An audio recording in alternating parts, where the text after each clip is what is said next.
नमस्कार। आप देख रहे हैं नोएडा खबर। मैं हूं विनोद शर्मा। लोकसभा चुनाव 2024 राजनीतिक विश्लेषण। सत्ता रहेगी बरकरार या बदलेगा जनादेश। आज इस विषय पर चर्चा करने के लिए हमारे साथ हैं देश के जाने माने वरिष्ठ पत्रकार श्री अभय किशोर जी। मैं उनका आज के इस कार्यक्रम में स्वागत करता हूं। नमस्कार सर। धन्यवाद विनोद जी, नमस्कार। सर, मैं जानना चाहता हूं कि इस समय पूरी दुनिया की नजर भारत के लोकसभा चुनाव पर है और मोदी सरकार हैट्रिक के लिए तैयारी कर रही है। विपक्ष ने गठबंधन बनाकर सत्ता में वापसी की प्लानिंग की है। आज जब हम 4 चरण का चुनाव खत्म हो चुका है और 3 चरण जी, बाकी हैं, 543 सीट में से 163 सीट का चुनाव अभी बाकी है। ऐसे समय में जो राजनीतिक आकलन के रूप में गुवाहाटी से चौपाटी तक और कश्मीर से कन्याकुमारी तक आपका आकलन क्या कहता है? किस तरह का समीकरण बन रहा है? क्या बदलाव होगा या सत्ता बरकरार रहेगी? जी सर। देखिए विनोद जी, अगर कहें तो विपक्ष ने दावे बहुत किए हैं अलग अलग राज्यों में। देखें, अखिलेश की बात करें तो अखिलेश का कहना है कि हम 80 में से केवल क्योटो यानी बनारस को छोड़कर सारी की सारी 79 सीटें जीत लेंगे। जी। ममता बनर्जी के अपने अलग दावे हैं। हम्म। तमाम कांग्रेस और इंडी अलायंस जो है उसके अलग अलग दावे हैं। जी। लेकिन आज की हकीकत ये है कि देश में कोई बड़ा ऐसा सार्थक विकल्प नहीं बन पाया है। चाहे हम्म। उत्तर से दक्षिण तक जहां भी हम देखें, कोई जी। ऐसा सार्थक विकल्प नहीं बन पाया है जहां जनता भरोसा करके मोदी सरकार को सत्ता से बेदखल कर सके। हम्म। अब सवाल ये उठता है कि जो 400 का रिटोरिक जिसकी बार बार चर्चा होती है, 400 प्लस 400 प्लस, तो वो जी। 400 का रिटोरिक सच है कि नहीं, इस पर चर्चा करना ज्यादा लाजमी है, बजाय हम्म। इसके कि इस बात पर चर्चा करना कि मोदी सरकार सत्ता में आएगी कि नहीं। हम्म। उसका आपने भी देखा होगा, अमित शाह जी से जब सवाल पूछा गया तो उन्होंने सीधे सीधे खंडन कर दिया था कि प्लान भी तब होता है जब जीतने के चांसेस 65% से कम होते हैं। हम्म। अब दिक्कत वही है कि हम अगर देखते हैं कि मोदी सरकार या बीजेपी अगर 400 प्लस का टारगेट लेकर चल रही है तो वो देश के किस हिस्से से हकीकत में बदलेगा। जी। मैं जी। थोड़ा सा इसको समझाने की कोशिश करता हूं उत्तर दक्षिण को लेकर। जी। जी। जी। दक्षिण भारत के जो अलग अलग 4-5 राज्य हैं, जैसे मैं तमिलनाडु की बात करूं जहां 39 सीटें हैं, या हम्म। कर्नाटक की बात करूं जहां 28 सीटें हैं, या और बाकी जो राज्य हैं तेलंगाना, आंध्र प्रदेश, जी। केरल, इनकी जी। बात करूं तो इन सभी राज्यों को मिलाकर 129 सीटें लोकसभा की आती। जी। 2019 का जो चुनाव है जी। उसमें 129 में से 29 सीटें बीजेपी के पास थी, जिसमें से हम्म। मेजर शेयर कर्नाटक का था। हम्म। 25 सीटें उसने अकेले कर्नाटक से पाई थी, तेलंगाना से 4 सीटें पाई थी, बाकी राज्यों में उसका कोई खास प्रदर्शन रहा नहीं। जी। अब सवाल ये उठता है कि अगर आपको 400 सीटें चाहिए देश में और हम्म। आप 303 पहले ही ला चुके हैं, तो बाकी जी। की 97 सीटें आप कहां से लाएंगे? हम्म। ये देखने के लिए हमको एक बार उत्तर को भी देखना पड़ेगा और दक्षिण भारत को भी देखना पड़ेगा। जी। जी। जी। अगर हम 129 सीटें निकाल देते हैं तो हम्म। बची हुई जो 400 प्लस सीटें हैं जी। उसमें बीजेपी 176 सीटें लाई है। लेकिन जो बड़े राज्य हैं उसमें हम्म। अधिकांश में बीजेपी पहले ही अधिकांश सीटें ले चुके हैं। हम्म। गुजरात की 26 सीटों की 26 सीटें बीजेपी के पास हैं। जी। हिमाचल की 4 में से 4 हैं। दिल्ली की बात करें तो 7 में से 7 हैं। ऐसे हम्म। ही हम अगर राजस्थान को देखते हैं, मध्य प्रदेश को देखते हैं, बाकी राज्यों की बात करते हैं, तो इन सभी राज्यों में बीजेपी ने पहले ही अधिकांश सीटें जीत रखी हैं। अब हम्म। देखिए, मैं कुछ आंकड़े आपसे शेयर करता हूं। जी। गुजरात जी। 26 में से 26, बिहार की 40 में से 17 जरूर हैं, लेकिन वो गठबंधन था नीतीश के साथ और फिर गठबंधन है, तो केवल हम्म। 17 सीटों पर बीजेपी चुनाव लड़ रही है। हम्म। हरियाणा की 10 में से 10, हिमाचल हम्म। की 4 में से 4, मध्य प्रदेश की 29 में से 28। हम्म। महाराष्ट्र की बात करें तो महाराष्ट्र में जरूर बीजेपी ने 48 में से 23 सीटें ही जीती थी। वहां भी फिर सवाल वही है, गठबंधन का सवाल है। हम्म। ऐसे ही राजस्थान में आप 25 में से 24 पहले ही जीत चुके हैं, यूपी में 80 में से 62 जीत चुके हैं, छत्तीसगढ़ में 11 में से 9। यानी हम्म। इन बड़े राज्यों में आपके पास इतनी सीटें नहीं बचती हैं जो आपको बाकी की जो सीटें आपकी रिक्वायर्ड हैं 400 पाने के लिए वो वहां जी। से मिले। तो बचती हाँ। कौन सी है? जी। आंध्र प्रदेश बचता है, तेलंगाना बचता है, उड़ीसा बचता है, हम्म। पश्चिम बंगाल है। इन राज्यों में, या झारखंड है, इन राज्यों से, झारखंड में भी आप अधिकांश सीटें पहले ही जीत चुके थे। तो अब इन राज्यों में क्या बीजेपी गेन कर पाएगी, पहला सवाल ये उठता है। पश्चिम बंगाल की बात करें तो बीजेपी ने क्वांटम जंप किया था 2019 में। आप जी। इसमें कोई दो राय नहीं है। हम्म। उम्मीद है और दावे भी हैं कि 30 सीटें जीत लेंगे। रियलिटी क्या है? रियलिटी चेक करते हैं तो पाते हैं कि वहां मुस्लिम और आदिवासी, जंगल महल का जो आदिवासी है, आपको याद होगा, जी। यूनियन मिनिस्टर वहां से चुनाव के लिए उम्मीदवार बनाए गए थे, लेकिन बाद में उनको बदल कर टिग्गा को चुनाव के लिए कैंडिडेट बनाया गया। जी। आदिवासी खफा थे बीजेपी से। मुसलमान सीएए से डरे हुए हैं, है ना, हम्म। इस कानून से वो भयभीत हैं। जिसको हम्म। कहते हैं ना कि बांग्लादेश से आया हुआ मुसलमान है, या बाकी जो तमाम तरह के लोग हैं, वो कंपैरेटिवली नहीं जाएंगे बीजेपी के साथ इस बार भी। यानी अगर आप पश्चिम बंगाल में अपनी सीटें बहुत अधिक नहीं बढ़ा पाते हैं तो स्थिति हम्म। बदलेगी। उड़ीसा एक अपवाद हो सकता है। उड़ीसा हम्म। में बीजेपी जो बीजेडी है, वो जी। लंबे समय से सत्ता में है और असेंबली इलेक्शंस भी हो रहे हैं, तो हम्म। एंटी इनकम्बेंसी फैक्टर काम कर सकता है। लेकिन नवीन पटनायक की छवि पर कोई असर नहीं पड़ा है। तो बीजेपी ने पिछली बार वहां 7 सीटों का गेन किया था, एक से बढ़ाकर सीधे 8 सीटें जीत ली थी। इस जी। बार वो वहां क्या करती है, ये दिलचस्प होगा। हम्म। अब अगर उत्तर भारत में आपके पास जीतने के लिए सीटें नहीं हैं और दक्षिण भारत में आप तमाम कोशिशों के बावजूद जो 129 सीटों में 29 पर ही सीमित हैं और बढ़ने की संभावना नहीं दिखती, तो आप 400 सीटें कहां से पाएंगे, ये एक बहुत महत्वपूर्ण सवाल है। कर्नाटक की जो 25 सीटें आपने पिछली बार जीती थी, तब आप हम्म। राज्य में भी सत्ता में थे। इस बार हम्म। आप राज्य में सत्ता में नहीं होकर विपक्ष में हैं, और हम्म। जो सेक्स स्कैंडल आया है उसने भी हम्म। छवि को डैमेज किया है। तो ये हम्म। जो सिनेरियो हम जब देखते हैं विनोद जी, तो ये जी। देखना बड़ा दिलचस्प होता है कि चुनाव में मोदी मोदी के नारे चाहे जितने भी लगते हो और हम्म। बीजेपी टॉल क्लेम चाहे जितने भी करती हो, रियलिटी उसको जिताता है, सत्ता में वापस करता दिखाई देता है। हम्म। 400 प्लस या 400 का आंकड़ा छूता नहीं दिखाई देता। हम्म। जी।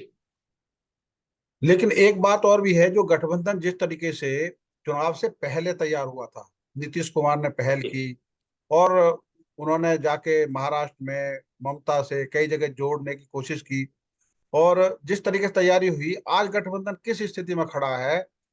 और जो मुकाबले, जैसे हास्यास्पद भी है एक जगह, जैसे दिल्ली में कांग्रेस और आप साथ मिलकर लड़ रही हैं, लेकिन पंजाब में आमने सामने हैं। तो ये कैसा जी गठबंधन है? बिल्कुल, गठबंधन की जहां तक आपने बात की, जब इंडिया गठबंधन की शुरुआत हुई थी और नीतीश कुमार ने सीरियसली प्रयास किए थे, जी। तब ऐसा लगने लग गया था कि वाकई एक जो है मजबूत विपक्ष उभर कर आ सकता है। हालांकि जो फ्लैश पॉइंट है वो बरकरार था, मुद्दा हम्म। वही था कि लीड कौन करेगा, लेकिन वो इतना बड़ा मुद्दा नहीं था जिसको टाला नहीं जा सकता था। और हम्म। कन्वेनर बनाकर उसको टालने की कोशिश भी हुई थी, 2-3 जो बैठकें उनकी देश के हम्म। अलग अलग हिस्सों में हुई थी। हम्म। और जो उम्मीद जगी थी कि एक मजबूत विपक्ष जो है वोट शेयर का जो बिखराव हो सकता है अलग अलग राज्यों में, उसको हम्म। दूर कर सकता है। लेकिन बहुत जल्दी ये गठबंधन टूटता चला गया। इसके हम्म। पीछे दो बड़े कारण मैं समझता हूँ। पहला बड़ा कारण जो है वो ये है कि नीतीश ने भले ही बार बार ये कहा कि मुझे प्रधानमंत्री पद की लालसा नहीं है, लेकिन हम्म। सच्चाई यही थी कि नीतीश कुमार गठबंधन के लिए प्रयासरत थे ही इसलिए ताकि हम्म। उनको कन्वेनर की तरह प्रोजेक्ट किया जा सके। अब हम्म। कन्वेनर के तौर पर उनको जब वो अपनी जगह बनती दिखाई नहीं दी, तो हम्म। उन्होंने धीरे से किनारा कर लिया। हम्म। और जो भी दल इसमें है, सब क्षत्रिय छत्रपों के दल है। हर हम्म। आदमी अपने राज्य में अपने को पुरोधा मानता है, और है हम्म। भी, क्योंकि हम्म। कांग्रेस लगातार कमजोर हुई है। जी। उस वो इस स्थिति में है नहीं कि उस कांग्रेस का साथ देकर कोई पार्टी अपने राज्य में भी जीत सके। तो हम्म। कांग्रेस की जरूरत ये दल है, ना कि इन दलों की जरूरत कांग्रेस है। तो हम्म। अब इस स्थिति से ममता बनर्जी का चेहरा अपने राज्य में अलग था। बीजू जनता दल ने तो खैर शुरू से दूरी बना के रखी थी। दक्षिण की बात करें तो दक्षिण के नेता अलग थे। तेलुगु देशम पार्टी अब भले एनडीए के साथ होली, लेकिन उसका भी अपना एक अलग चेहरा था। तो ये हम्म। जो चेहरों का टकराव था और कांग्रेस की अपनी जो महत्वाकांक्षाएं थी, उसने उस गठबंधन को स्वरूप नहीं लेने दिया। और हम्म। इसका नुकसान ये हुआ है कि कहने को तो ये गठबंधन है जरूर, लेकिन ये हम्म। गठबंधन वोटरों को प्रभावित करता नहीं दिखाई देता। आपको मैं बिहार लिए चलता हूँ। बिहार हम्म। में जो गठबंधन हुआ है, उस जी। गठबंधन में कांग्रेस की तरफ से 40 स्टार प्रचारकों की लिस्ट जारी की गई थी कि ये वहां जाकर चुनाव प्रचार करेंगे। जी। लेकिन अगर हकीकत देखें तो भागलपुर में एक राहुल गांधी की रैली या मल्लिकार्जुन खड़गे की मुजफ्फरपुर समस्तीपुर की रैलियों को छोड़ दें तो कोई बड़ा नेता वहां नहीं गया। और तो और कन्हैया कुमार जो बिहार के ही लीडर हैं, उनको भी दिल्ली में उलझा दिया गया, तो वहां वो कोई प्रचार करने नहीं आया। यानी कि इकलौते तेजस्वी यादव के बल पर चल रहा है। ऐसे ही उत्तर प्रदेश में अखिलेश के बल पर चल रहा है। राहुल एक आध सभाओं में जरूर शामिल हुए, लेकिन ना प्रियंका गांधी बाहर जा पा रही, ना सोनिया गांधी की तरफ से कोई उस तरह से एक्टिव रोल है। मल्लिकार्जुन खड़गे एक सीजन लीडर है, नो डाउट बहुत सीजन लीडर हैं, लेकिन इस देश का एक दुर्भाग्य है कि ये हिंदी हार्टलैंड और दक्षिण भारत में आज भी बंटा हुआ है। और हिंदी हार्टलैंड से अगर नेता नहीं है तो उसकी पूरे देश में स्वीकार्यता बहुत मुश्किल होती है। तो ये कठिनाई गठबंधन के सामने है।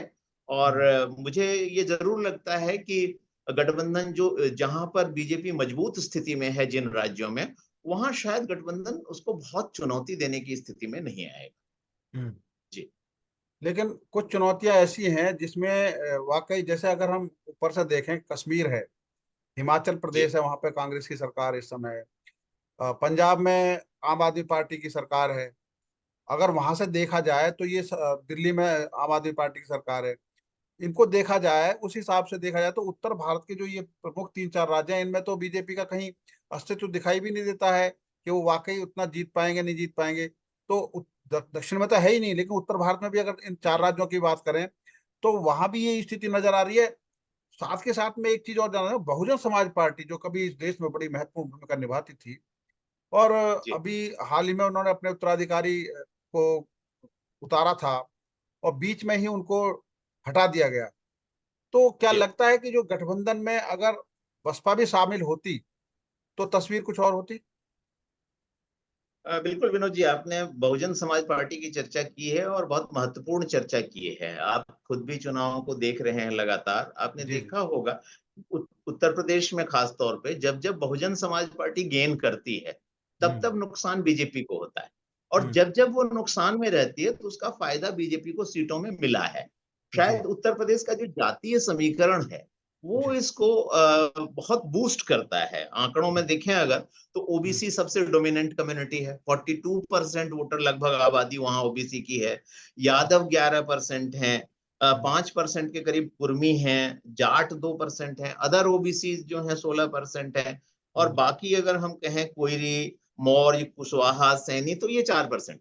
इसमें हम्म से ओबीसी मुख्य रूप से बीच में जो है बहुजन समाज पार्टी के साथ रहा है, लेकिन उसमें भी जो जाटव और गैर जाटव है वोटर, उसका हम्म डिफरेंस रहा है। जाटव मजबूती से बहुजन समाज पार्टी के साथ खड़ा रहा है। गैर हम्म जाटव स्प्लिट हुआ है, और जब जब स्प्लिट हुआ है वो बीजेपी के साथ गया है। इस हम्म बार भी अगर हम देखें तो उत्तर प्रदेश की राजनीति में दोनों पार्टियों ने, मतलब अगर कहें समाजवादी पार्टी ने भी और बीजेपी ने भी, दोनों ने भी इन लोगों को जो ओबीसीज हैं उनको अपने पक्ष में करने की भरपूर कोशिश की। हम्म। अखिलेश पीडीए का फॉर्मूला लेकर आए, पिछड़ा दलित अल्पसंख्यक का एक जी। फॉर्मूला लेकर आए हैं।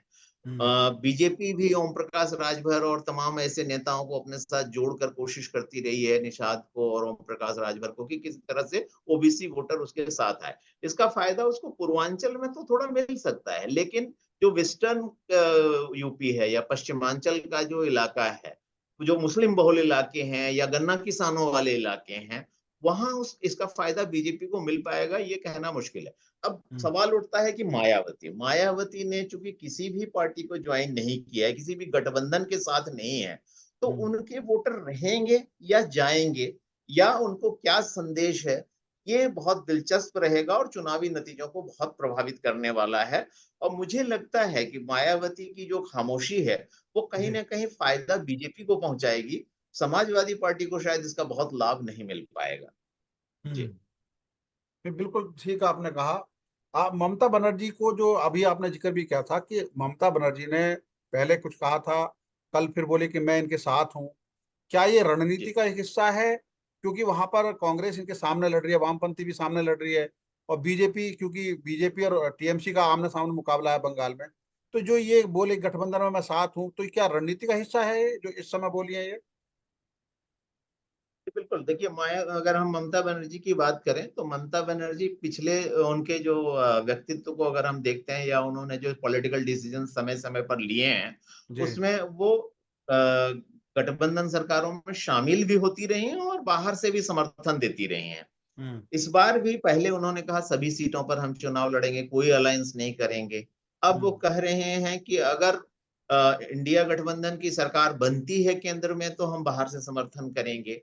हम्म। तो सीधी-सी बात है कि उन्होंने जो राज्य में उनका वर्चस्व है, उसको चुनौती देने की जहाँ भी कोशिश होती है, उसको एक तो नकारा है। क्योंकि हम्म। वामपंथी दल हमेशा से टीएमसी के विरोधी दल हैं। वामपंथियों और टीएमसी में आपस में गठजोड़ की कोई संभावना इसलिए नहीं होती क्योंकि दोनों का जो वोटर बैंक है वो एक ही है।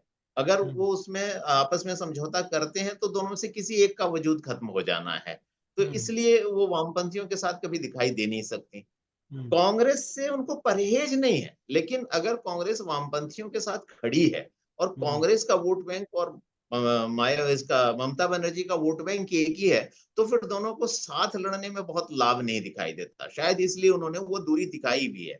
हम्म। अब पिछले कुछ दिनों में अगर हम पश्चिम बंगाल की राजनीति को देखते हैं, तो देखते हैं कि शहरी इलाकों में बीजेपी ने अपना एक वर्चस्व कायम किया। जो भ्रष्टाचार का नैरेटिव बीजेपी ने पूरे देश में सेट करने की कोशिश की है, वो पश्चिम बंगाल में भी की। और हम्म। पश्चिम बंगाल में उस भ्रष्टाचार के नैरेटिव से अर्बन एरिया में वोटर उसके पक्ष में जाते जरूर दिखाई देते हैं, लेकिन ग्रामीण इलाकों का वोटर अभी भी ममता बनर्जी के साथ है। तो हम्म। ममता बनर्जी को ये जरूर लगता है कि हो सकता है एंटी इनकम्बेंसी से उनके पास इतनी सीटों का नुकसान हो जाए, जिससे हम्म। कि वो अकेले दम पर तो केंद्र में अगर इंडिया गठबंधन की सरकार बनती भी है तो अपना दावा पेश करने में शायद सफल नहीं रहेंगी। हम्म। इसलिए वो बाहर से समर्थन की बात करके अपना वजूद तो बचाए रखना चाहती हैं, लेकिन हम्म। इस संभावना को भी खत्म नहीं करना चाहती हैं कि खुदा ना खास्ते अगर ऐसी कोई सिचुएशन बनती दिखती है तो वो दरकिनार ना हो जाए। जी। हम्म। हम्म।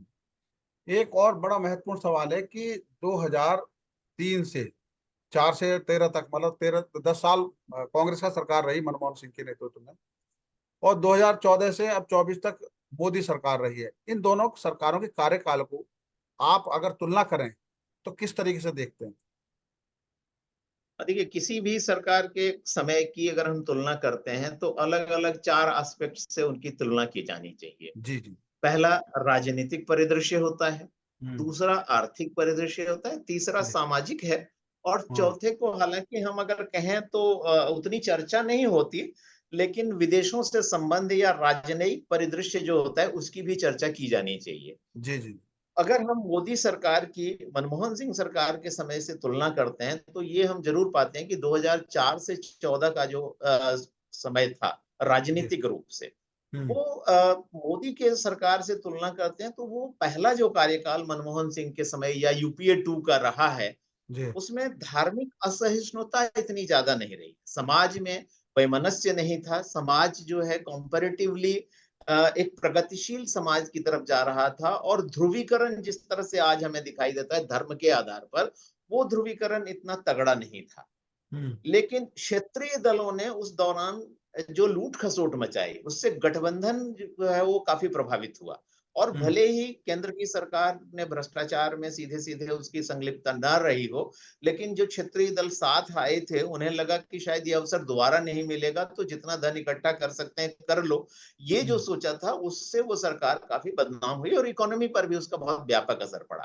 क्योंकि हम्म। जो भी पॉलिटिकल सिनेरियो होता है, वो नेचुरली आपको सीधे-सीधे अर्थव्यवस्था पर असर डालता है। जी। मनमोहन सरकार के कार्यकाल में केंद्रीय सत्ता या एक दल की सत्ता कमजोर होने से क्षेत्रीय दलों को पनपने का मौका मिला और कई क्षत्रप पनपे। हम्म। अलग-अलग राज्यों में अलग-अलग क्षत्रप पनपे और उनका वर्चस्व आज भी दिखाई देता है। तो जो हम्म। रीजनल पॉलिटिक्स और रीजनल पॉलिटिकल पार्टीज का एक की जो एक कद्र होती है, वो चाहे मजबूरी में ही थी, लेकिन वो उस समय पनपी और हम्म। उसके पनपने का के फायदे और नुकसान दोनों हुए। हम्म। फायदा ये हुआ कि जब क्षेत्रीय पार्टियां थीं तो क्षेत्रीय हितों की बात करती थी, हम्म। क्षेत्रीय वोटरों और क्षेत्रीय जनसंख्या के हित में काम करने की कोशिश करते थे, जो जी। कि केंद्रीय सत्ता में आमतौर पर नहीं होता है। हम्म। और नुकसान ये हुआ कि जो एक दल का शासन पूरे देश में हो सकता था या बहुसंख्यक हो सकता था, वो हम्म। दल कमजोर होता चला गया और नेचुरली इसका नुकसान कांग्रेस को ही होना था और उसे हुआ। हम्म। मोदी के समय में या 2014 से 2024 के समय में एक दल की सत्ता फिर से स्थापित हुई। और अगर जी। हम देखते हैं तो एक मजबूत प्रधानमंत्री, जो कि इंदिरा गांधी के बाद हमें उस तरह का कोई चेहरा फिर मुड़कर नहीं देखने को मिला। भले ही पूरा कार्यकाल पूरा करने वाले नरसिम्हा राव जैसी सरकार रही, अनोखी सरकार, हालांकि विनोद जी मैं मानता हूं पीवी नरसिंह राव की सरकार को आमतौर पर सरकारें बहुमत से बनती हैं, दो हाँ तिहाई बहुमत से बनती हैं और धीरे धीरे अल्पमत में जाती हैं। हाँ हाँ। जो पीवी नरसिंह राव की सरकार थी वो अल्पमत से शुरू हुई और दो तिहाई बहुमत तक गई। कैसे गई, किन दलों को निगल कर गई, किन को तोड़ कर गई, वो इतिहास के पन्नों में दर्ज है। जी जी। तो मनमोहन सिंह की सरकार और नरेंद्र मोदी की सरकार की बात करें तो दोनों के राजनीतिक परिदृश्य में ये अंतर है कि मनमोहन सिंह सरकार के समय क्षेत्रीय दलों का वर्चस्व बढ़ा और केंद्रीय दलों का वर्चस्व कम हुआ, जो कि ठीक इसका अपवाद हम मोदी सरकार के समय में देखते हैं। आर्थिक सिनेरियो की बात करें तो आर्थिक रूप से देश हर हालत में मजबूत हुआ है, इसमें कोई दो राय नहीं कि इंडियन इकोनॉमी की जो दर है वो लगातार बढ़ी है। एक हम बेरोजगारी के मुद्दे को अगर छोड़ दें तो हर क्षेत्र में अर्थव्यवस्था मजबूत हुई है। जिसको कह सकते हैं हम कि दुनिया की 5 लगभग फिसड्डी अर्थव्यवस्थाओं में से हम लगभग टॉप की अर्थव्यवस्थाओं में कन्वर्ट होते दिखाई देते हैं, और आंकड़े इसकी पुष्टि करते हैं। जीडीपी से देखिए 2014 में 4.6% थी तीसरे क्वार्टर में जीडीपी, और 2024 में ये 8.4% के आसपास आ गई। इन्फ्लेशन को अगर हम देखें तो 8.7% से 4.8% पर आ गई। ऐसे ही एफडीआई की बात करें या प्रत्यक्ष विदेशी निवेश की बात करें तो 36 अरब डॉलर से आज की तारीख में वो करीब 84 अरब डॉलर के आसपास है। एक्सपोर्ट भी बढ़ा है 303 अरब डॉलर से करीब 700 अरब डॉलर या 645 अरब डॉलर 2023 के आंकड़े हैं, वहां तक पहुंच चुका है। करंट अकाउंट डेफिसिट काफी कम हुआ है, 5.1% से 1.2% पर आ चुका है। बेरोजगारी एक चिंता का विषय है, बेरोजगारी चिंता का विषय है क्योंकि वो 5.44 से 8.03% पर पहुंच चुकी। तो अर्थव्यवस्था निश्चित तौर पे मजबूत हुई है और भारत की अर्थव्यवस्था की दुनिया के देशों में एक तो कद्र बढ़ी है। दूसरी, मोदी सरकार ने ऐसे दीर्घकालिक फैसले लिए हैं जिनके दूरगामी परिणाम होंगे।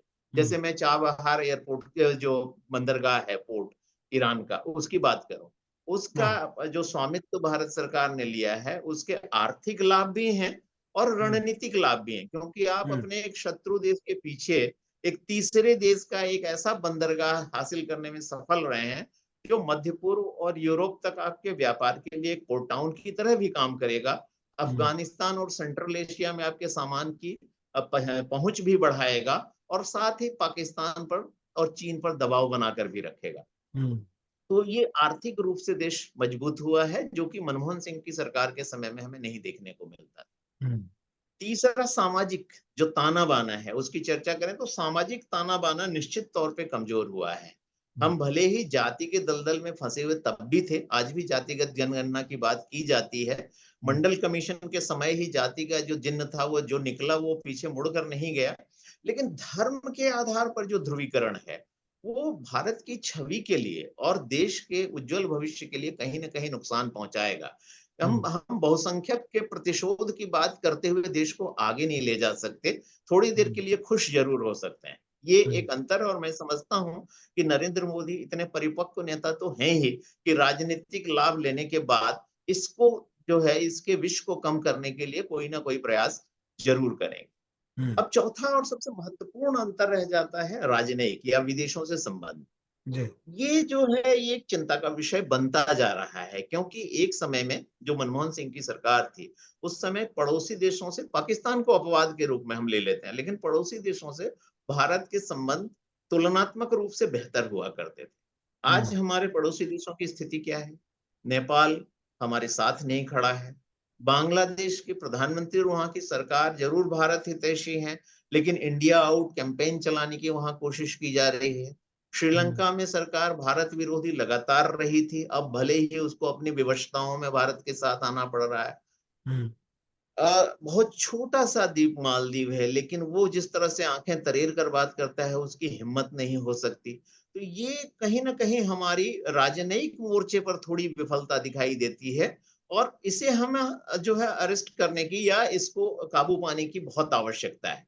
ये दोनों सरकारों का तुलनात्मक अध्ययन मेरी समझ में आता है विनोद जी। नहीं, आपने बहुत अच्छे विस्तार से इसका अध्ययन किया और बहुत बढ़िया तरीके से बताया, समझाया। लेकिन जो आपने बात कही कि जो ध्रुवीकरण की बात हो रही है, जातीय जनगणना की बात जब विपक्ष कहता है, तो जातीय जनगणना के मुकाबले में बीजेपी या एनडीए गठबंधन इसको लेके आता है हिंदुत्व के मुद्दे पर, क्योंकि जातीय ध्रुवीकरण में, वो जातीय जनगणना में जातियों को तोड़कर वोट लेना, और वो जातियों को जोड़ के हिंदुत्व की वोट लेना, दोनों के बीच में एक परस्पर प्रतिस्पर्धा है। और मुस्लिमों के बारे में जो भी बयान आए, जैसे मनमोहन सिंह का वो स्टेटमेंट जो सच्चर कमेटी की रिपोर्ट के बाद आया कि भाई इस देश के संसाधन पर पहला हक मुस्लिमों का है, और आज प्रधानमंत्री को यह कहना कि आपका हक जो है छीन के उधर दे देंगे, ये जो बातें हो रही हैं, ये क्या विपक्ष की देन स्टार्टिंग है या यहाँ की स्टार्टिंग है ये एनडीए की? देखिए सीधे सीधे सिर्फ हम एनडीए को पर दोषारोपण करें तो हम ऐतिहासिक तथ्यों की अनदेखी करेंगे, क्योंकि जी जी राजनीति जो है वो कभी कांग्रेस ने भी अल्पसंख्यकों के तौर पर राजनीति तो की थी। जी जी। लेकिन जो समस्या क्या हो रही है, समस्या ये हो रही है कि हम राजनीतिक ध्रुवीकरण में एक ऐसे दौर में हैं जहां हम प्रतिशोध की बात करने लग गए हैं।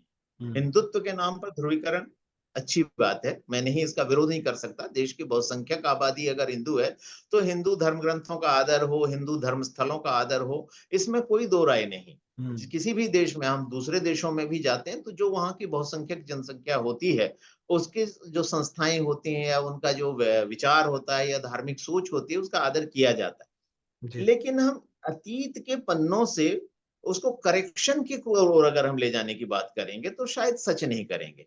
हमने हम्म रामलला के लिए एक मंदिर बनवाया, उसमें कोई दो राय नहीं, कानूनी प्रक्रिया का पालन करके सुप्रीम हम्म कोर्ट के फैसले के आधार पर स्थान लेने के बाद उसे बनवाया गया, उसमें कोई दो राय नहीं।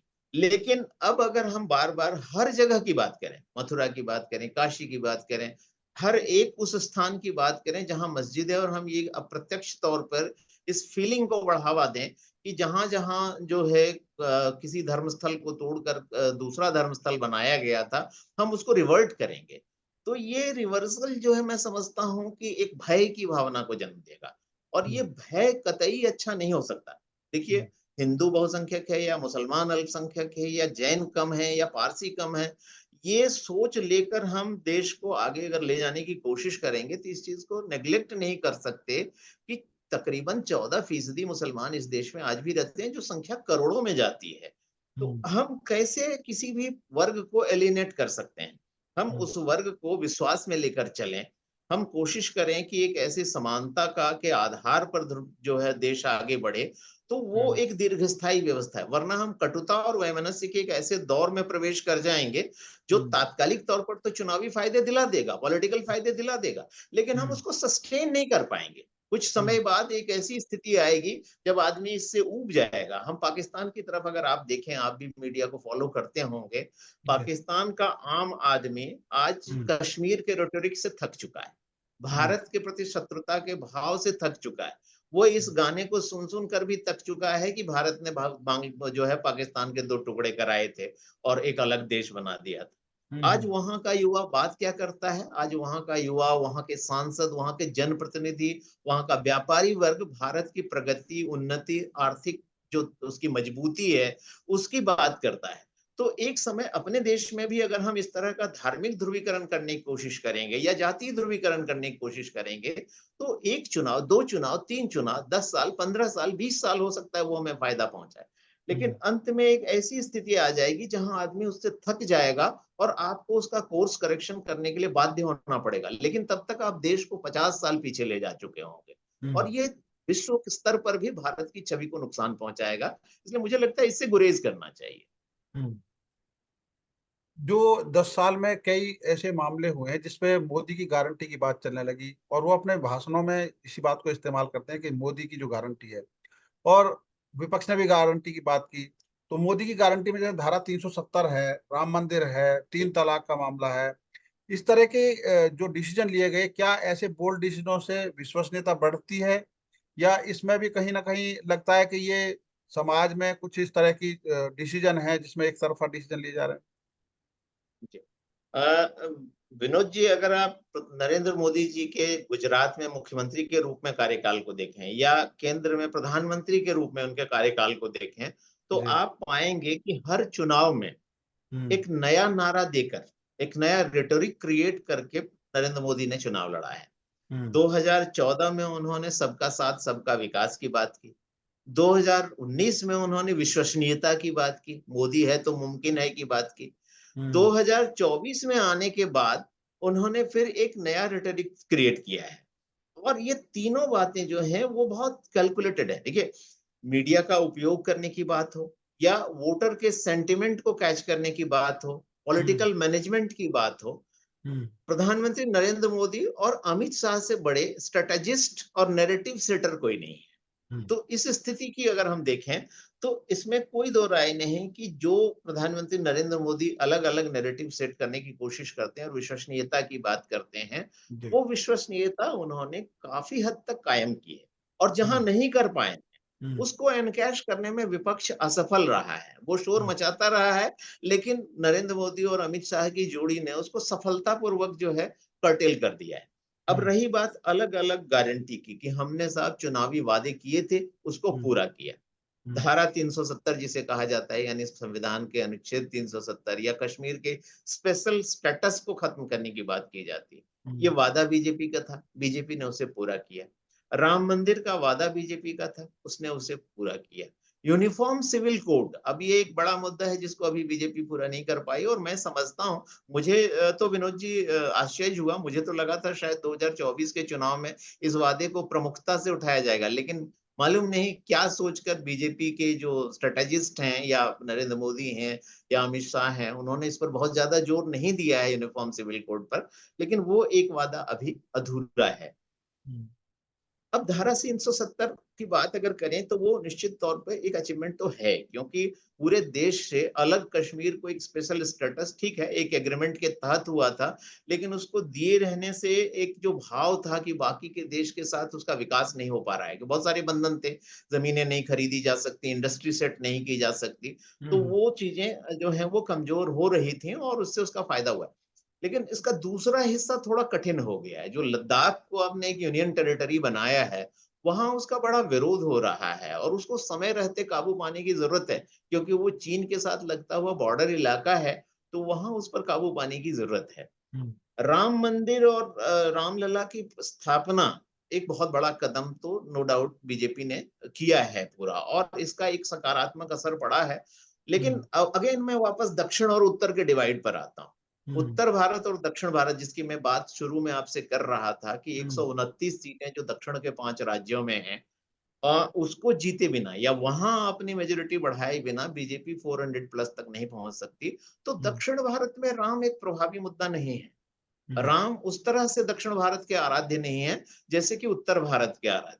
अलग अलग लिंगायत से लेकर तमाम तरह के संप्रदाय हैं और सबकी अलग अलग अवधारणाएं हैं। कहाँ कहीं राजा बलि पूजनीय है, कहीं शिव पूजनीय है। तो राम उतना असर दक्षिण भारत में नहीं डालते।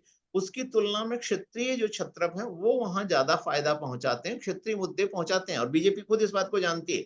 अगर नहीं जानती तो श्रीलंका और भारत के बीच में कच्चातीबू आइलैंड का मुद्दा नहीं उठाया होता प्रधानमंत्री नरेंद्र मोदी। उसको एड्रेस करना कुछ नहीं है, मछुआरों के सेंटिमेंट्स और मछुआरे जो वहां के हैं, फिशरमैन हैं, उनको एड्रेस करने के लिए वो मुद्दा उठाया गया है। तो कोशिश कर रही है वहां कुछ क्षेत्रीय दलों से गठबंधन लेकर, जो जयललिता के बाद जो वैकम क्रिएट हुआ है, वो रिक्तता को पूरा करने के लिए बीजेपी अपनी जड़ें जमाने की तमिलनाडु में कोशिश करी, अंबुमनी रामदास को या पीएमके को साथ लेना और उस तरह की कोशिशें करना। लेकिन अभी मुझे लगता है वक्त है जब बीजेपी दक्षिण भारत में अपने आप को स्थापित कर पाएगी। केरल का गढ़ तोड़ पाना थोड़ा मुश्किल काम है, तमिलनाडु में अपनी जड़ें जमाना थोड़ा मुश्किल काम है। तो ये चीजें उसको करनी पड़ेंगी, तब जाकर आगे स्थितियां बदल पाएंगी। अदरवाइज सिनेरियो जो आज है वही सिनेरियो कल भी दिखाई देता है कि बीजेपी का वर्चस्व बना रहेगा। एक और मुद्दा विनोद जी, जिसकी पूरे देश के मीडिया में कभी चर्चा नहीं बीच में कहूंगा क्यों, मेरे पास समय सर 50 सेकंड है बस सिर्फ। जी जी, बस बताइए। तो मैं संक्षेप में अपनी बात कहता हूं कि जिसकी बात नहीं होती पूरी, वो है नरेंद्र मोदी के बाद कौन, तीसरा टर्म है प्रधानमंत्री का। तो अगला प्रधानमंत्री कौन या बीजेपी का अगला लीडर कौन, इस पर बहुत कम चर्चा होती है। इस एस्पेक्ट को भी देखा जाना जरूरी है। जी विनोद जी। आपने बहुत विस्तार से चर्चा की और 2024 के संदर्भ में जो भी जिज्ञासा श्रोताओं की, दर्शकों की है, वो जरूर पूरी होगी। आपने इस चर्चा में समय दिया, आपका बहुत बहुत धन्यवाद सर। नमस्कार। धन्यवाद विनोद जी, अवसर देने के लिए बहुत बहुत धन्यवाद। नमस्कार।